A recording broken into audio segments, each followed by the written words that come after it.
Hey guys, Banshees here, and I'm gonna make this video because I've been getting this question a lot in chat over the last couple weeks, and it's what to do with your puzzling cartel chips that are about to release on this next reset. Just one thing I want to point out first is this video was made just before cartel chips are coming out, so this info may become dated at some point in the future.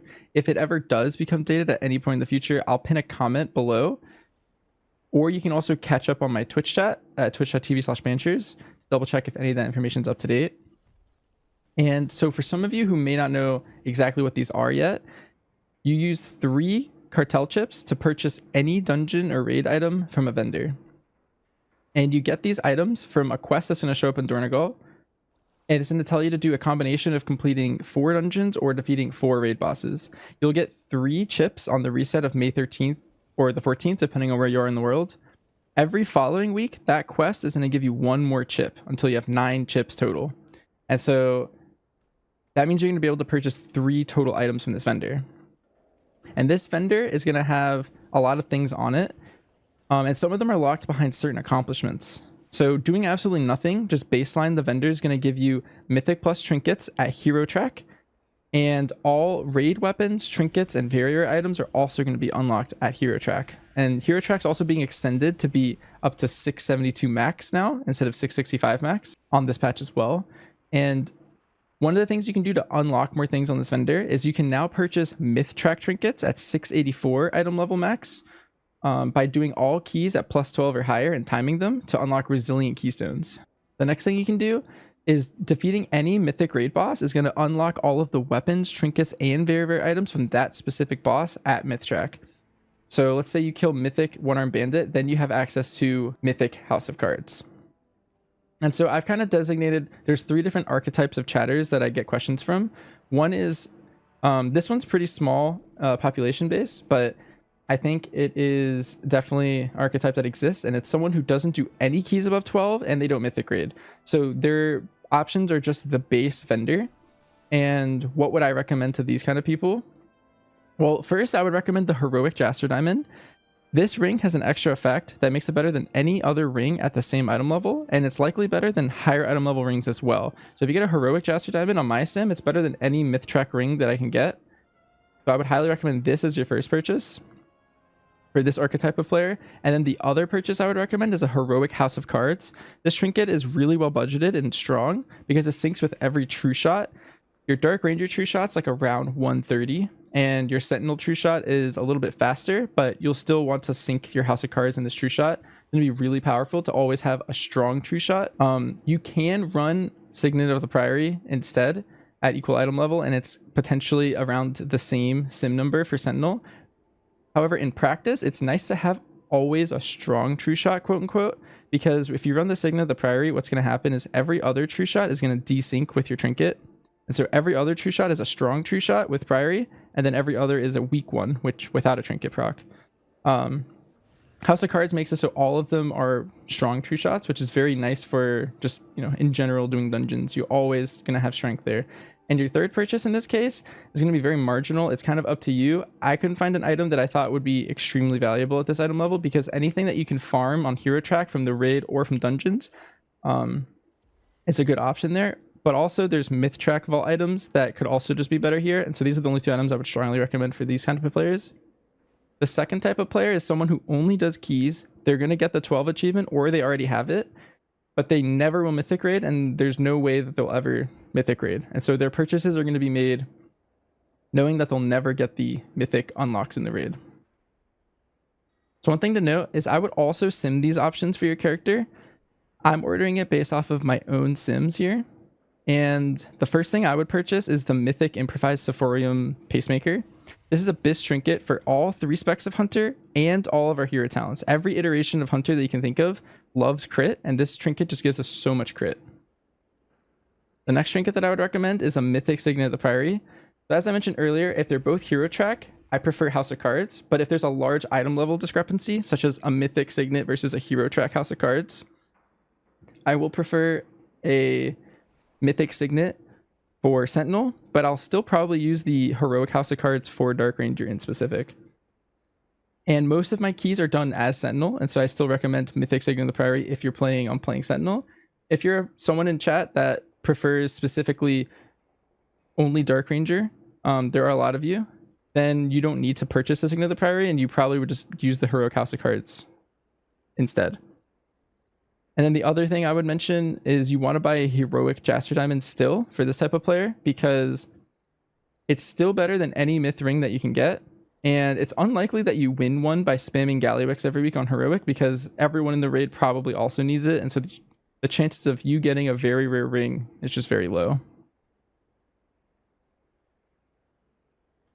And now for the final archetype of player, it's someone that I would fall into this archetype, and it's someone who has done all 12s and has fully cleared every boss on Mythic, which means you have everything possible unlocked on the vendor. And this might mean that you're someone who might plan to do this in the future. Maybe you're progging One Arm Bandit right now. Maybe you're going to get Cutting Edge soon. Maybe you plan on getting Cutting Edge near the end of the tier or something like that.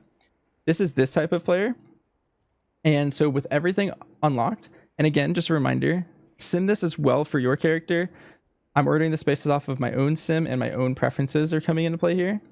But my number one purchase would be the Mythic Improvised Sephorian Pacemaker. Again, it's your hard biz trinket. Every single spec of Hunter uses this. Every hero talent uses this. It's just the best trinket right now. The next thing I would do is I would buy the Mythic Jaster Diamond.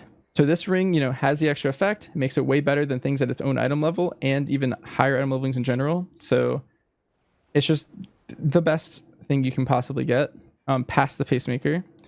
The next thing I would get is Mythic Tiny Pal.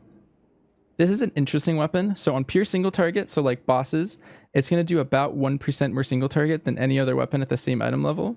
But in terms of overall in a key, it's only 0.2% more overall than other weapons. So it's very minor in a key setting, but on in raid, it's a 1% increase.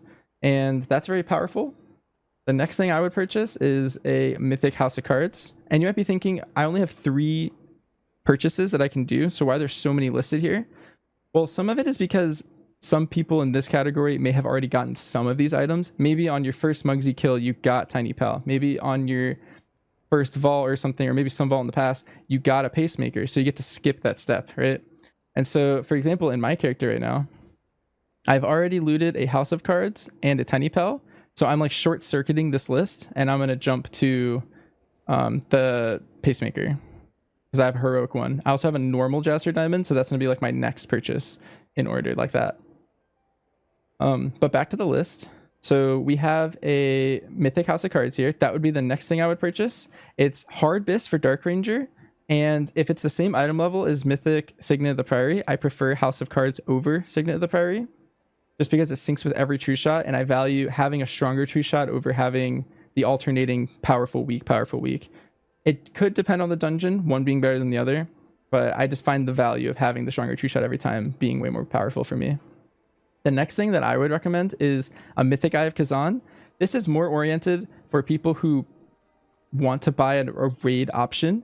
So it's great in any fight that lasts 5 minutes or longer. And in farm, or at the time of making this video, most fights aren't this long. Some that come to mind right now would be something like Mugsy. Mugsy's like a 6-minute, 7-minute kill. Galliwix is like an 8 to 10 minute kill. And One Arm Bandit could be around 6 minutes-ish right now.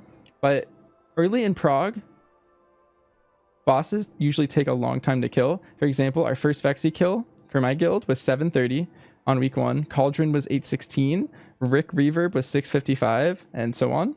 So going into next tier, this will be a good purchase to propel you going forward. All of the early fights are usually kind of slogs, long fights, and after a week or two, those become way easier and faster. But early on, all of the raid fights are pretty long fights. It's not just the end bosses. It's just right now, in the context of looking at farm, only the end bosses really take value of this trinket. But going into prog next tier, it's going to be valuable again. And then if you have basically every other item on this list so far, I would recommend the Mythic Test Pilots Go Pack.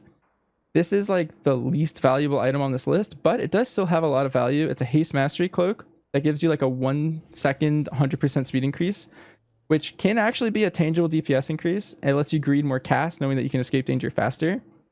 If you guys were watching me in the MDI, I would constantly use this whenever puddles would spawn under my feet, because I knew I could finish an aim shot cast and then just hit the pack and then get out.